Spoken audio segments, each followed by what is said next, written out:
Hello students, I am Roshni. Welcome to Tapti study classes channel. तो आज मैं आपको कक्षा 11वीं के महत्वपूर्ण प्रश्न बताने वाली हूँ अर्धवार्षिक परीक्षा की दृष्टि से। यहाँ पर ही आपको प्रश्न बहुत तैयार करना हो, साथ ही साथ वार्षिक की दृष्टि से भी आपको यही तैयार करना है। बहुत इंपॉर्टेंट क्वेश्चंस आपको बताने वाली हूँ। तो यहाँ पर आपको देखना है किस प्रकार से आपके क्वेश्चन आएंगे। यदि आप चैनल पर नए हो तो प्लीज चैनल को सब्सक्राइब जरूर कीजिए। साथ ही साथ वीडियो को लाइक भी करें और ज्यादा से ज्यादा अपने फ्रेंड्सों के साथ भी शेयर करें। और आपने यदि अभी तक टेलीग्राम ग्रुप ज्वाइन नहीं करा तो आपको वो भी ग्रुप ज्वाइन करना है, क्योंकि वहां पर आपको इम्पोर्टेंट नोटिस सब कुछ वहां पर मिलने वाला है। जो भी है आपके पीडीएफ नोट सब कुछ, और जो वीडियो में नहीं बना पा रही वो भी आपको मिल जाएंगे। और जो बायो के स्टूडेंट्स है उनके लिए मैंने मोस्ट इंपॉर्टेंट जो डायग्राम्स है वहां पर आपके चैप्टर 7 तक के जितने भी इंपॉर्टेंट है वो डायग्राम आपको मिल जाएंगे टेलीग्राम पे, इसलिए टेलीग्राम ग्रुप को ज्वाइन कर लीजिए। तो यहाँ पर मैं केमिस्ट्री के बताने वाली हूँ आज आपको। तो जो चैप्टर 10 है उसके बताने वाली हूँ, और चैप्टर 9 में बहुत ही कम है क्वेश्चंस इंपॉर्टेंट वाले। मोस्टली वहां पे ज्यादातर आपको ऑब्जेक्टिव आते हैं, पर उसके हम बाद में देखेंगे। यहाँ से ज्यादा क्वेश्चन बनते हैं, पहले हम वो यूनिट देख लेते हैं, क्योंकि अब आपका पहला एग्जाम वही है तो हम इसको देखने वाले हैं। तो पहला जो आपका है एस ब्लॉक समूह के तत्व, यानी एस समूह के तत्व। यहाँ से क्वेश्चन आपका मोस्टली बनता है। सबसे पहला आपको इलेक्ट्रॉनिक विन्यास आना चाहिए, किस प्रकार से तत्वों के सामान्य इलेक्ट्रॉनिक विन्यास होंगे। इस समूह के आपको इलेक्ट्रॉनिक विन्यास अच्छे से पढ़ना है, किस प्रकार से होंगे, जैसे कि नाम हो गया, संकेत हो गया, उनके परमाणु क्रमांक आपको सबसे ज्यादा यहाँ पर देखना है। सबसे ज्यादा मोस्टली यहाँ से क्वेश्चन जो इंपॉर्टेंट है वो है रूबिडियम और सीजियम का, किस प्रकार से आपका आएगा। इन सभी के वैसे याद होना चाहिए आपको। परमाणु क्रमांक तो आपको अच्छे से पता ही होना चाहिए, याद ही होंगे। जैसे कि लिथियम का 3 होता है, सोडियम का 11, पोटेशियम का 19, रूबिडियम का 37, सीजियम का 55 और फ्रांसीसियम का कितना होता है 87। ये सबके इलेक्ट्रॉनिक विन्यास आपको आना चाहिए। उसके बाद में तो यहाँ से आपको महत्वपूर्ण इंपॉर्टेंट ऑब्जेक्टिव भी बन सकता है या क्वेश्चंस भी आ सकता है कि क्षार धातु और उनके लवण ज्वाला को किस प्रकार से देते हैं। तो यदि लिथियम का आपको ज्वालाकरण किस प्रकार से, लाल, तीव्र पीला, सोडियम का पोटेशियम बैंगनी, इनके आपको कलर्स को नोट करना है, अपनी कॉपी में लिख लीजिए, बहुत इंपॉर्टेंट है, इनसे क्वेश्चन बनता ही बनता है। तो अब नेक्स्ट जो सबसे महत्वपूर्ण प्रश्न है यहाँ से बनता है वो है विकर्ण संबंध। ये डन है कि आपको कोई ना कोई तत्व के विकर्ण संबंध जरूर आएगा। किसे कहते हैं आपको उदाहरण देना है, सबसे पहले आपको क्लियर होना चाहिए। तो यहाँ पे जैसे कि क्वेश्चन दिख रहा है विकर्ण संबंध किसे कहते हैं, उदाहरण दीजिए। और उसी के साथ में लिथियम और मैग्नीशियम में विकर्ण संबंध के गुणों की आपको समानताएं भी लिखना है। तो याद रखिए यहाँ पर यदि लिथियम और मैग्नीशियम दिख रहा है तो हो सकता है आपको क्या आ जाए, यहाँ पर बेरिलियम या कुछ और तत्व भी आ जाए, बेरिलियम एल्यूमिनियम आ जाए, इसी आवर्त के तत्व आ सकते हैं। तो सबसे पहले हम देखेंगे विकर्ण संबंध क्या होता है। यहाँ से क्वेश्चन कंफर्म है, इसको छोड़ना नहीं है आपको बिल्कुल भी, इसको एग्जाम में करके ही जाना है आपको कि किस प्रकार से क्वेश्चन आएगा। तो आंसर में आप सबसे पहले हेडिंग क्या डालेंगे, विकर्ण संबंध। तो विकर्ण संबंध जैसे डाला उसके बाद लिखेंगे उसमें आवर्त सारणी के द्वितीय आवर्त का प्रथम तत्व। तो ये आपको ऐसे नहीं आएगा, मैं आपको आवर्त सारणी समझाती हूँ किस प्रकार से आपको करना है। तो ये है आपकी आवर्त सारणी, ये है, इसको बोल सकते हैं लॉन्ग पीरियोडिक टेबल। तो यहाँ पर देखिए आवर्त सारणी का क्या बोला हमने, आवर्त सारणी का द्वितीय आवर्त। अब आवर्त यानी क्या होता है, आड़ा, इधर से जिधर मैं चल रही हूँ इसको बोलते हैं आड़ा, और वर्ग यानी कि ऊपर से नीचे। तो बाएं से दाएं यानी क्या हो गया हमारा आवर्त, और ऊपर से नीचे यानी क्या हो गया वर्ग। ये सभी कुछ आपको पता होगा, बेसिक है ये नॉलेज। तो यहाँ पे क्या बोल रहे हैं हम, आवर्त सारणी के प्रथम आवर्त जो है, यानी कि आवर्त सारणी के द्वितीय आवर्त का प्रथम तत्व। तो द्वितीय आवर्त का प्रथम तत्व यानी कि हम क्या बोल रहे हैं, यहाँ पर बोल रहे हैं हम द्वितीय आवर्त, यानी कि जो कौन सा हो रहा है, पहला आवर्त ये हो गया, ये आड़ा वाला, दूसरा आवर्त क्या हो गया ये। तो हमने यहाँ पे क्या बोला, द्वितीय आवर्त का प्रथम तत्व। तो द्वितीय आवर्त का प्रथम तत्व कौन हो गया, ये द्वितीय आवर्त, इसका प्रथम तत्व हो गया लिथियम, यानी कि Li। तो ये हो गया। उसके बाद में नेक्स्ट आपको क्या बोला है, तृतीय आवर्त के द्वितीय तत्व। तो तृतीय आवर्त में हम चल जाएंगे, कौन सा हो गया तृतीय, पहला आवर्तीय, दूसरा आवर्तीय, तीसरा आवर्त। तो तृतीय आवर्तीय हो गया। इसका कौन सा तत्व आपको बोला, दूसरा तत्व, यानी कि कौन हो गया, यहाँ पर हो गया मैग्नीशियम। तो यहाँ पे क्या बताना है आपको, लिथियम और मैग्नीशियम के मध्य, ये दोनों के मध्य विकर्ण संबंध बताना है। तो आवर्त सारणी आपको याद रखना पड़ेगा, पहला आवर्त, दूसरा आवर्त, ये तीसरा आवर्त हो गया। तो ये दूसरा आवर्त, उसका पहला तत्व यानी कि द्वितीय आवर्त के प्रथम तत्व, और तृतीय आवर्त के द्वितीय तत्व। तो बस इतना याद आपको हो गया तो ये आपकी विकर्ण संबंध की परिभाषा हो जाएगी। तो बहुत इजीली आपको दिमाग में रखना है। तो वही यहाँ लिखा गया है, तृतीय आवर्त के द्वितीय तत्व के साथ जो समानताएं प्रदर्शित करते हैं, मतलब ये देखिए लिथियम और मैग्नीशियम दोनों आपस में जो संबंध प्रदर्शित करते हैं उसे ही विकर्ण संबंध कहते हैं। क्योंकि यहाँ एक विकर्ण बन रहा है, आपने पढ़े होंगे त्रिभुज, कोण, रेखाएं, सभी में आपको क्या दिखते हैं, विकर्ण दिखते हैं। तो यही क्या होता है, विकर्ण संबंध। तो इन्हीं को हम क्या कहते हैं, विकर्ण संबंध कहते हैं। तो आपको बताना है कि लिथियम और मैग्नीशियम के गुणों में जो समानता हो रही है, तो यहाँ से आप लिख देंगे लिथियम और मैग्नीशियम के गुणों में समानता के प्रमुख दोनों के आयनिक त्रिज्या, यानी कि लिथियम और मैग्नीशियम के आयनिक त्रिज्या आपको लिखना है। यहाँ पे क्या हो जाएगी, यहाँ पे 76 और 72 दोनों की होगी, क्योंकि लिथियम पे धन 1 और मैग्नीशियम पे धन 2 होता है। और ध्रुवण क्षमता में लगभग समानता देख रहे होंगे आप यहाँ पे 76 और 72। तो यदि लगभग में चले, हम पॉइंट में भी लगभग लेके चले तो दोनों सिमिलर है, थोड़ा बहुत ही अंतर है, तो लगभग हमने बोला है कि समानता है। तो अभी मैंने जो आपको आवर्त बताया उसके हिसाब से आप आवर्त देखिए। तो ये द्वितीय आवर्त का प्रथम तत्व हो गया, ये तृतीय आवर्त का द्वितीय तत्व हो गया। यही आपको विकर्ण संबंध है दोनों के मध्य समानता। तो ये हमने जो द्वितीय आवर्त उसके लिखे, लिथियम, बेरिलियम, बोरान, कार्बन और नाइट्रोजन, इतने तत्व हो गए हमारे। इनके हमने सबके क्या लिख लिए, यहाँ पे परमाणु क्रमांक लिख लिए इस प्रकार से। अब उसके बाद में जो तृतीय आवर्त है ये कौन सा है, सोडियम हो गया, मैग्नीशियम हो गया, एल्यूमिनियम हो गया, सिल्वर, सिलिकॉन हो गया, और यहाँ पे क्या हो गया, फास्फोरस। तो ये हो गया हमारे तत्व, इतने लिख लिए हमने। द्वितीय आवर्त और तृतीय आवर्त, तो लिथियम और मैग्नीशियम के मध्य आपको विकर्ण संबंध ऐसा बनाना है, बिल्कुल एग्जैक्ट। यहाँ पे आपको ऐसा आता है। और बेरिलियम एल्यूमिनियम का आया तो यही क्वेश्चन में चेंजेस कुछ नहीं करना, आपको बस आवर्त सारणी देखना है ध्यान से, और कोई भी आपको चेंजेस नहीं करना। तो आप ये क्वेश्चन तैयार कर लेंगे तो आपका दूसरा क्वेश्चन ऑटोमेटिक तैयार हो जाएगा। अब विकर्ण संबंध तो आप बता रहे हैं, लेकिन उसके लिए आपको समानता बताना जरूरी। तो यदि आपने समानता नहीं बताई तो ये क्वेश्चन कंप्लीट नहीं होगा। तो यहाँ पे सबसे पहले आप लिखेंगे लिथियम और मैग्नीशियम की परमाणुक त्रिज्या लगभग समान है, जैसे कि हमने बताया। तो यहाँ पे लिथियम और मैग्नीशियम के परमाणुक त्रिज्या, इसके पहले हमने क्या देखी, आयनिक त्रिज्या जो की थी 76 और 72 मिनिमम। तो यहाँ पे भी लिथियम की ऐसे ही हमने बताई, तो यहाँ पर क्या हो जाएगी 152 और 160। यहाँ पर भी लगभग सिमिलर ही, थोड़ा बहुत अंतर है। तो दूसरा पॉइंट क्या हो जाएगा, समानता का। लिथियम का धन विद्युतीय गुण मैग्नीशियम के समान होता है, यानी कि Li का धन विद्युतीय गुण Mg यानी कि मैग्नीशियम के समान होता है। और लिथियम और मैग्नीशियम दोनों कैसी कठोर धातु है, यहाँ पे दोनों कठोर है, ये भी आपका पॉइंट हो जाएगा, समानता बताना है हमको। और लिथियम और मैग्नीशियम दोनों ही कम क्रियाशील है, मतलब एकदम से अति क्रियाशील धातु ये नहीं है, फटाक से क्रिया नहीं करती है, थोड़ा टाइम लेती है, और जल के साथ धीरे धीरे क्रिया करके हाइड्रोजन गैस मुक्त करती है। अब समीकरण आपको बहुत महत्वपूर्ण है, बिना समीकरण लिखे आप नहीं बता सकते। तो यहाँ पे आपको समीकरण लिख के बताना है किस प्रकार से। सबसे पहले आप क्या करेंगे, लिथियम का हाइड्रोजन के साथ में आपको संयोग कराना है। तो यहाँ पर मैंने लिखा लिथियम Li लिखा, और उसके बाद में H2O, तो यहाँ पर हमने इसको अभिक्रिया कराना है। तो क्या बन जाएगा, यहाँ पे आपको ध्यान रखना है। तो लिथियम का आपके जब भी आपको हाइड्रोजन के साथ में गलता है, तो यानी कि लिथियम को आज जल के साथ आपको क्रिया कराना है, तो जल का सूत्र हो गया H2O। अब जो H2 है वो किस में टूटता है, वो दो भागों में टूटता है, किस किस में, एक तो H में और OH में। अब माइनस और प्लस किस पे होते हैं, एक H पे प्लस होता है, OH पे माइनस होता है, तो ये दो भागों में टूट गए। और लिथियम पे क्या होता है, लिथियम पे होता है धन एक, तो L और I, तो इस पे होता है धन एक, तो धन एक वाला किसके साथ जाएगा, ऋण एक के साथ वाला। तो यहाँ पे H क्या बचा, हमारे एक सिंगल बचा है, तो आपने बना लिया LiOH, बन गया अब हमारा लिथियम हाइड्रोक्साइड। OH यानी होता है हाइड्रोक्साइड, तो ये OH ऋण वाला जगह धन के पास, यानी कि लिथियम हाइड्रोक्साइड बना लिया इसने। लेकिन यहाँ का एक H आपको सिंगल दिख रहा है, तो यहाँ पे हमने लिख दिया प्लस H। लेकिन H क्या, हाइड्रोजन गैस है, ये स्वतंत्र अवस्था में रह सकती है कि नहीं, इसको अणु अवस्था में रखना होगा, तो यहाँ इसको H2 लिखेंगे ना कि H। अगर हमने H लिखा तो पूरा समीकरण हमारा गलत हो जाएगा, इसलिए आपको क्या लिखना पड़ेगा है H2, इस पे दो पे आपको ध्यान रखना है। तो आपने जैसे H2 लिख दिया, यहाँ पे आपको कितने दो, यहाँ पर हमें कितने H दिख रहे, एक और दो, ये तीन हो गए, तो तीन H दिख रहे, लेकिन है यहाँ कितने, यहाँ पे दो ही है, तो संख्या अनबैलेंस होगी। तो अब समीकरणों को आपको संतुलित करना पड़ेगा, यानी कि बैलेंस करना पड़ेगा। यहाँ लिथियम एक है, यहाँ एक, लिथियम तो बराबर है, पर यहाँ पे संख्या किसकी गड़बड़ हो रही है, यहाँ पे H2O की। तो यहाँ पर यदि मैं दो लगा देती हूँ तो क्या हो जाता है, दो लगाने से दो हाइड्रोजन आप गुणा करेंगे, दो गुणित दो कितना हो गया, चार, तो हाइड्रोजन कितने हो गए, चार, तो मतलब चार हाइड्रोजन हो रहे, लेकिन यहाँ है कितने, दो, और एक तीन ही है, तो मतलब संख्या बराबर करना है। और ऑक्सीजन भी दो हो गए, तो यहाँ पर यदि मैंने दो लगा दिए LiOH के सामने, तो कितने हो गए, ऑक्सीजन भी दो हो गए, और हाइड्रोजन कितने हो गए, यहाँ पर दो और यहाँ पर दो, तो ऑक्सीजन हो गए चार। लेकिन अब यहाँ पे लिथियम की संख्या गड़बड़ हो गई, तो लिथियम कितने हो गए, दो, तो यहाँ पे भी लिथियम के लिए कितना लगा दूंगी मैं, दो, तो दो लिथियम के लगा दिया। अब देखिए पूरा समीकरण बैलेंस है कि नहीं, दो लिथियम है, बिल्कुल करेक्ट, इधर भी दो लिथियम है। तो इस इक्वेशन के बाहर जितने भी है ना, यहाँ पर लिथियम है, हाइड्रोजन, सब बराबर इतना होना चाहिए जितना इधर साइड है, तो दोनों बराबर पड़ले भारी होना चाहिए, मतलब दोनों तरीके से इक्वेशन बराबर होना चाहिए। यहाँ दो ऑक्सीजन हमें दिख रही है, यहाँ पर भी दो, दो दूनी चार हाइड्रोजन है, तो यहाँ पर भी दो हाइड्रोजन, यहाँ दो हाइड्रोजन, तो बराबर संख्या होगी। ये दो जो है ये सभी के लिए, यानी कि लिथियम के भी है, ऑक्सीजन के भी और हाइड्रोजन के, तो ये हो गया हमारा इक्वेशन बैलेंस। बिल्कुल यही इक्वेशन आपको यहाँ पर मिलेंगी, 2Li प्लस 2H2O यानी कि मंद क्रिया, मैंने बताया धीरे धीरे, तो यहाँ पर समीकरण आपका इसी प्रकार से बन गया। अब सेम कंडीशन Mg, लेकिन Mg पे धन दो होता है, अब उसको हम ध्यान से करना पड़ेगा आपको। तो चलिए अब MgOH की क्रिया करते हैं। हमें मैग्नीशियम की क्रिया किसके साथ कराना है, जल के साथ, यानी कि H2O के साथ कराना है। तो यहाँ पर आप क्रिया करेंगे तो क्या बन जाएगा, मैग्नीशियम धन H2O। मैंने बताया H2O किस में टूटेगा, एक तो H में और दूसरा OH में। OH क्या होगा, माइनस वाला, और H प्लस वाला, तो ये प्लस वाला किसके पास जाएगा, माइनस। मैग्नीशियम के ऊपर कितने धन होते हैं, आपको याद होगा कितने, दो धन होते हैं। तो ये मैग्नीशियम बना दिया मैंने, और ये लिख दिया OH। अभी लिथियम पे एक धन हो रहा था, इसलिए OH क्या हो रहा था, बराबर एक धन एक ऋण बैलेंस हो रहा था।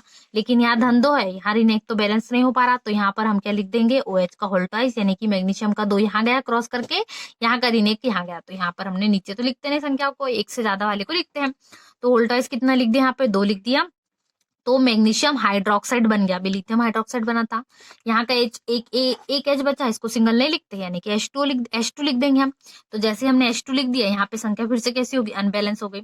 आपको कैसी दिख रही है, यहाँ पे 2 हाइड्रोजन है, 2 ऑक्सीजन, और यहाँ पर 4, 2 यहाँ 2 तो 4 हाइड्रोजन हो गए। लेकिन यहाँ कितने, यहाँ पर कितने दिख रहे हैं आपको हाइड्रोजन, सिर्फ 2 दिख रहे हैं। तो आपको क्या करना पड़ेगा, H2 के सामने 2 लगाएंगे तो 2 दूनी 4 हाइड्रोजन, तो ये 2 हाइड्रोजन 2, तो ऑक्सीजन भी बराबर। अब मैग्नीशियम के सामने हमें बिल्कुल भी 2 लगाने की जरूरत नहीं, क्योंकि यहाँ पर मैग्नीशियम 1, यहाँ पर भी 1, तो बैलेंस हो गया हमारा। यही आपको इक्वेशन दिख रही है, देखिए Mg+2H2, यही आपको मिल रही है। H2 गैस क्या है, यहाँ पर धीरे धीरे मुक्त हो रही है, तो इसलिए यहाँ पे आपको सिंबल लगाना पड़ेगा।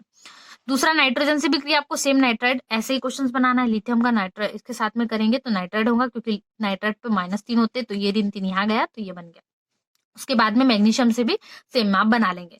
तो लिखना है आपको, दोनों नाइट्रोजन से क्रिया करके नाइट्राइड बनाते हैं, और यहाँ पर हाइड्रोजन गैस मुक्त होती है, क्योंकि यहाँ पे सिंगल बच रहा था H, हम H नहीं लिख सकते, मुक्त अवस्था में बताना है, इसलिए H2 बनाएंगे। तो बन गए आपके दोनों इक्वेशन।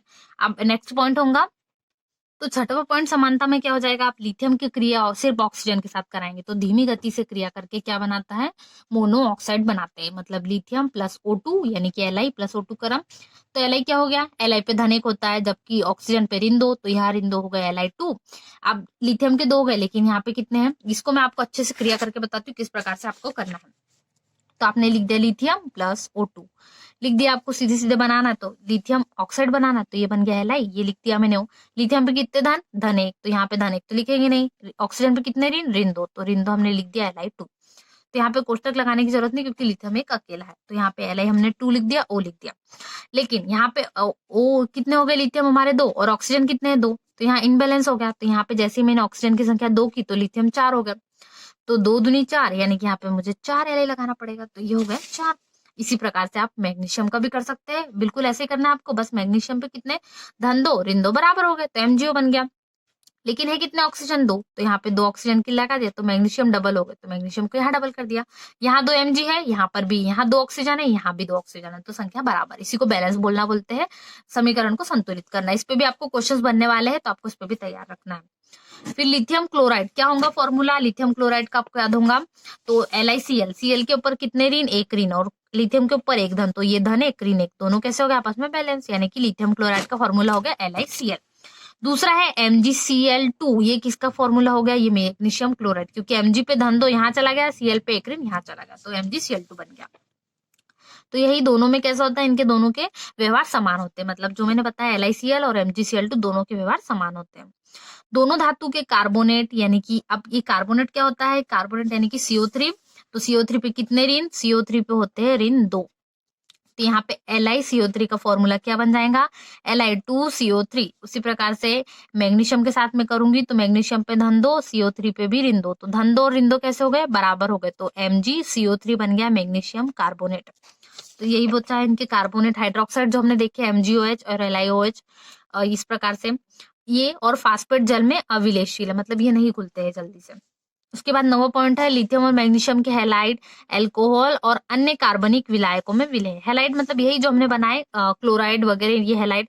एल्कोहल मतलब जो OH वाले, और उसके बाद में अन्य कार्बनिक, बहुत सारे कार्बनिक यौगिक हम जो बनाएंगे, ये कैसे होते हैं, विलय, ये वाले घुलेंगे, लेकिन जो अविलय वो है कार्बोनेट, हाइड्रोक्साइड और फास्फेट। उसके बाद में 10वां और इसका आखिरी पॉइंट है विकर्ण संबंध का। तो विकर्ण संबंध यहाँ पे कंप्लीट हो जाएगा। एक क्वेश्चन से 2 क्वेश्चन आपके प्रिपेयर हो रहे हैं, जैसे कि लिथियम और मैग्नीशियम का हम विकर्ण संबंध देख रहे हैं, उसी से आप बेरिलियम और एल्यूमिनियम का भी विकर्ण संबंध याद कर सकते हैं। यहाँ पे हाइड्रोक्साइड कार्बोनेट गर्म करने पर अपघटित हो जाते हैं, तो जो हमने बताया विक्रिया, वहां पर आपको यदि अब इसके लिए कार्बोनेट के लिए बनाएंगे, तो आपको अपघटित के लिए इस प्रकार से सिंबल लगाना पड़ेगा। तो ये कार्बोनेट के लिए हो गया अभिक्रिया, और हाइड्रोक्साइड के लिए, तो इस प्रकार से आपके अभिक्रिया यहाँ पर विकर्ण संबंध वाला यहाँ तक के आपका क्वेश्चन कंप्लीट होता है। ये पूरा विकर्ण संबंध के 10 पॉइंट थे, आपको करना जरूरी है। मेन एग्जाम में बहुत चांसेस है, और अर्धवार्षिक परीक्षा में आपके चांसेस है इससे क्वेश्चन बनेगा। उसके बाद में अगला क्वेश्चन आपका बनता है, लिथियम का असामान्य व्यवहार लिखिए। यहाँ से आप देखिए, एक ही आवर्त का है, तो यहाँ पर इसी आवर्त से आपको और अन्य धातु के पूछ सकते हैं, जैसे कि तो देखिए यहाँ पर लिथियम का असामान्य व्यवहार क्या लिखना है आपको इसमें पॉइंट, तो लिखना है लिथियम वर्ग 1 का है।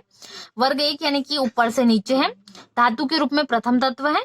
इसके गुण अपने समूह के अन्य क्षार धातुओं से पर्याप्त भिन्न है, मतलब बहुत अलग है।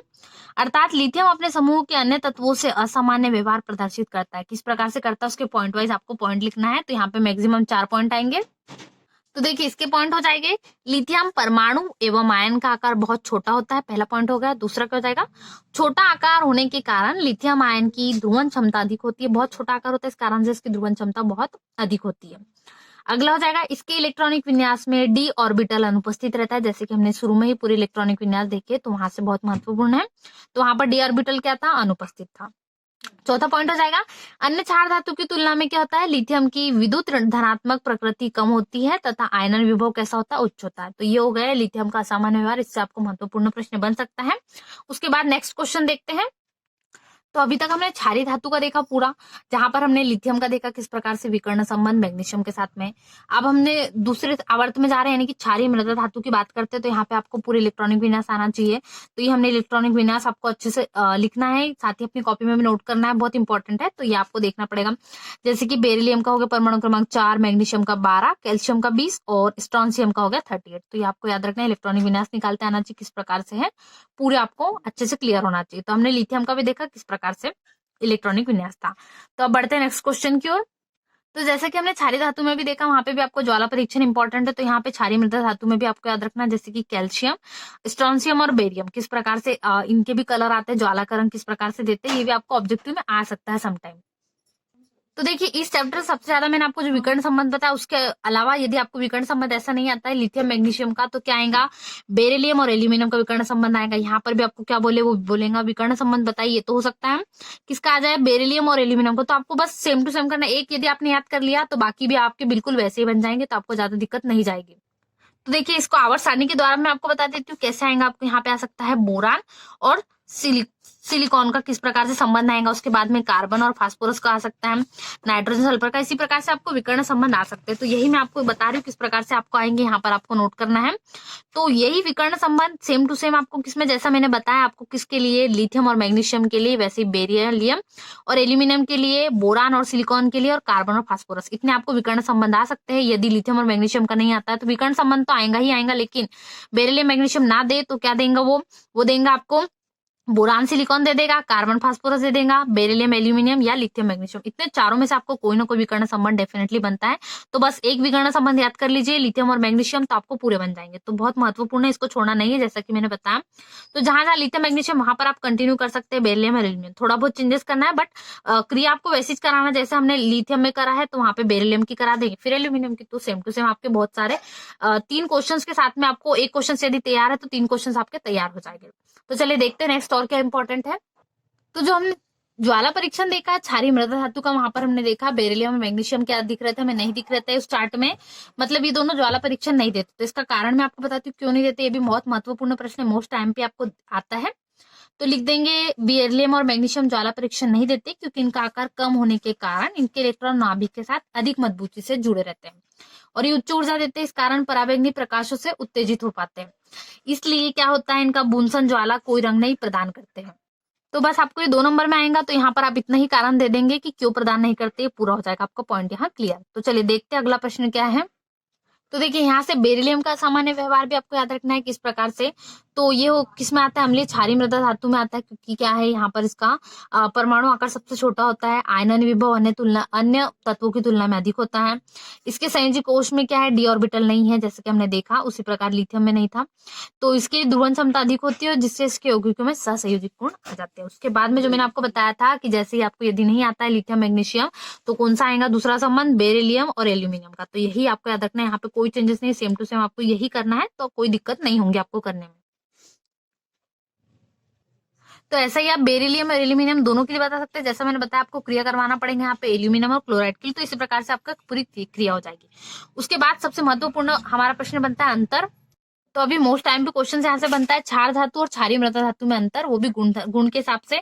तो असमानता या अंतर एक ही बात होंगी, तो आपको बताना है पॉइंट वाइज। तो पहला संयोजकता के हिसाब से बता देंगे।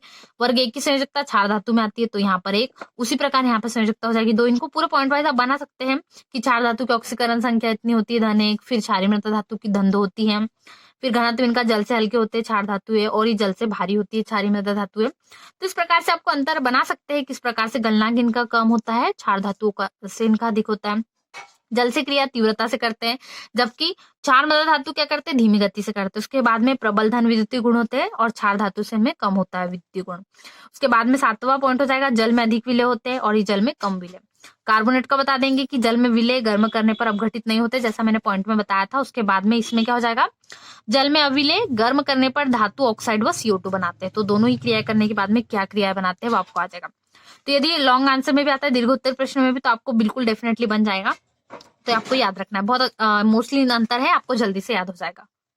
तो इस चैप्टर से आपको कारण बताइए वाले भी आ सकते हैं, उसमें एक महत्वपूर्ण प्रश्न है वो मैं आपको बता रही हूँ। आपको और ऐसे ही क्वेश्चन तैयार करना है। तो क्वेश्चन आ सकता है, सोडियम के टुकड़ों को मिट्टी के तेल में रखते हो क्यों? तो इसका बस आपको डिटेलिंग तो पता है, क्योंकि सोडियम अतिक्रियाशील धातु होती है, कहीं भी क्रिया कर सकती है, इस कारण इसको रखा जाता है मिट्टी के तेल में।